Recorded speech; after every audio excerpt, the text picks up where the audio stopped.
Hope you guys enjoyed your bye week. Last week was a good week. Opportunity to get some work in on the field and at the same time get some guys healthy here. I think everybody enjoyed their weekend off. Coaches had a big week recruiting on Thursday and Friday, so a lot of good work there. This is a big football game that's coming up, a really good football team that we're playing. Checker Neyland. Excited to see all of our fans in the atmosphere Saturday afternoon. I know our guys and our staff are ready to get back on the field. Really good football team that we're playing. You look at them really in all three phases of the game. They have scheme and players that can change the way the game's played. Defensively playing as good as anybody in the country. Offensively, a veteran quarterback and skilled players that can make a bunch of plays and on special teams, extremely dangerous as well. We also get a chance to welcome Eric Berry back here, two-time All-American, guy that's going to be inducted into the Hall of Fame here later this year, guy that represents everything that's good about Tennessee football, and excited to have him back here home. So with that, I'll open it up. Rob and Aaron. On the depth chart, it had Chaz and Caleb out wide in place of Brew. Can Dante play outside? Yeah, he can. That's just the way Bill wanted to list it. So, I mean, is he more comfortable one place or the other, do you think, or gotten more work there? We'll see as he gets back on the field this week, and he's worked at both spots. A&M's really good at stopping the run. What are some of the emphasis you're going to be stressing in your run game this week to try to be successful? Yeah, they're good at stopping the run. They're good at getting after the quarterback too. First of all, they got really good skill, and when I say that, I'm talking about their big skill up front too. They're physical, they're dynamic, they're thick.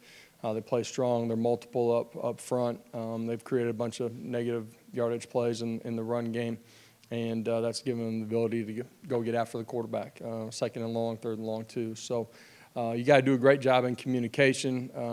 You got to win some one-on-ones when you're in a one-on-one. Your double team's got to be good enough to change the way the line of scrimmage looks too. So big test for us up front and across the board offensively.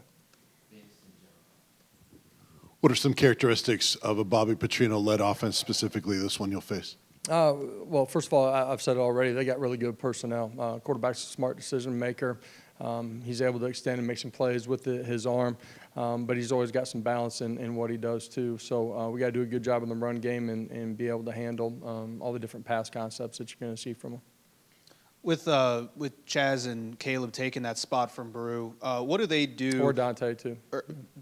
Right. What do they do maybe differently than what Brew does, and does the offense change at all with their skill sets? Yeah, offense won't really change. Those guys have been involved in perimeter screens where they're the ball carrier. They've been involved where they're the blocker.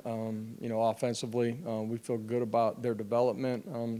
They got to practice well, prepare well, and get themselves in a position to go play well. We certainly expect that from them, and I know they're excited about the opportunity. Same position at that wide receiver. Do you feel like you could go into the game knowing you're going to use 2 or 3 of those guys? Do you think it'll become more evident in the game which one fits best? I expect all of them to play at a high level. We're going to need all of those guys. That'll be through the course of Saturday, but also throughout the course of the season. So I expect to see all those guys. Do you think all 3 will actually play with the number 1 offer? When you talk about all 3, I anticipate Dante again. We're on the grass today, and we'll see how the week unfolds, but absolutely anticipate seeing all those guys play on Saturday. How much can the tight ends also help make up for Brew's loss, especially with Jacob getting going against South Carolina in the receiving game? And then what does McCollum need to do to maybe bounce back from a couple plays there against South Carolina? Bounce back. Don't let one play affect another play. Being able to reset, extremely important at every position when you're a competitor and you're going to play for 60 minutes. Not every play is going to go your way. It won't on Saturday. Don't expect our guys to play perfect. We strive for it, but that's just not the nature of this game. There's good players on the other side. They got coaches that are scheming it too, so it's not going to be perfect. Understand that. Reset and go play as hard as you can from snap to whistle. Callie will do that, man. He's a really good player. So the tight ends, yeah, they'll be a part of what we do in the passing game. Need them to continue to come on. They've created some big plays that we're close on too with them. So they'll be a factor in the game. What impresses you the most about Max Johnson's game, and have you seen a difference in film from A&M once the quarterback change came? Not a ton of difference in them. Both of them were able to extend and make plays. I don't think they philosophically have changed what they're doing. Max is a guy that's played a lot of football. He's played in a lot of different environments. Does a really good job of taking care of the football. He has the ability to extend and make plays and throw the football down the field when the play breaks down or when he's got pressure on him. And so we got to do a great job of matching guys out on the perimeter.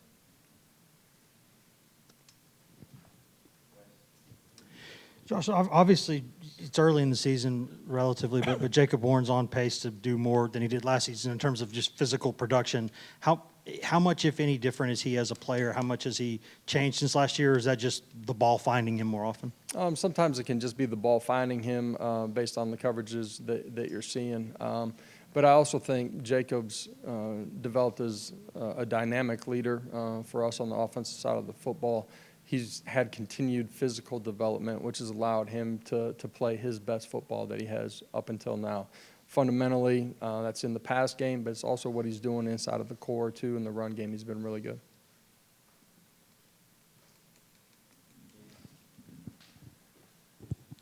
You mentioned getting healthy at the quarterback club. You mentioned trying to get Danico Slaughter back, thought that maybe he could be good.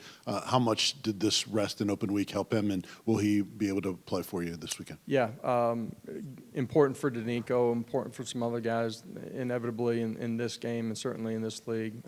It's a physical battle every time you're out on the football field. So Danico, we anticipate being ready to play. Again, he's got to go through the week and be in the right position, but anticipate that happening. There's a pretty good game out in Dallas this week, the Red River rivalry, something like that. I was wondering if you got a chance to watch that game. I saw the last drive. Great job by Dylan and that offensive unit. That was not the game that I was watching early in the day.